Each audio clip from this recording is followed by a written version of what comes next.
في ناس كتير طلبت مني حلقه عن قراءة وفحص الموتوسيكل المستعمل. ما تبصش على عداد الموتوسيكل ماشي قد ايه، غالبا مش بيبقى شرعي. الموتوسيكل ذات نفسه هو اللي هيقول لك انا ماشي قد ايه. واحد، موتور الياباني لو حالل اجري، اوعى تشتريه. الصيني لو موتوره معمول له عمره نص او كامله دي حاجه كويسه، مش حاجه وحشه اساسا. لو خارط البستم او عامل حاجه في التكيهات هيبان في الصوت على الصالونسيه وهيبان في تجربه القياده. طبعا لو مش بتفهم في الحاجات دي تاخد معاك حد محترف متخصص لما قلت في فيديو شراء الموتوسيكل الجديد. 2، حاله الشاسيه لو في لحام هيبقى مش امن 100%.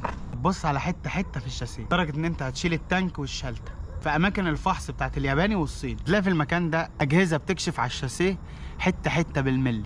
تركو اسامي مركز الصيانه والفحص للموتوسيكل. 3، الكاوتش.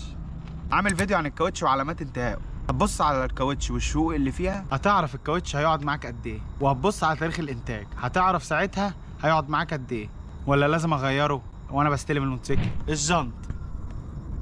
الجنوط لازم تكشف عليها عند بتاع الكاوتش، غالبا بيبقى عند مركز الصيانه. لازم تتاكد ولا في عوجه ولا لحام لان تمنهم عالي جدا في الصيني والياباني. 4، كهربائي بتاع الفحص مع اجهزه متخصصه على السلوك كلها اللي في الموتوسيكل.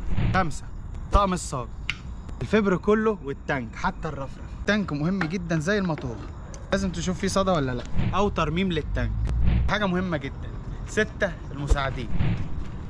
المساعدين تشوفها جايبه زيت ولا لا او جابت زيت ونشفت. ده هتعرفه ازاي؟ بالتجربه على الطريق والمطبات او وانت واقف كده اهو.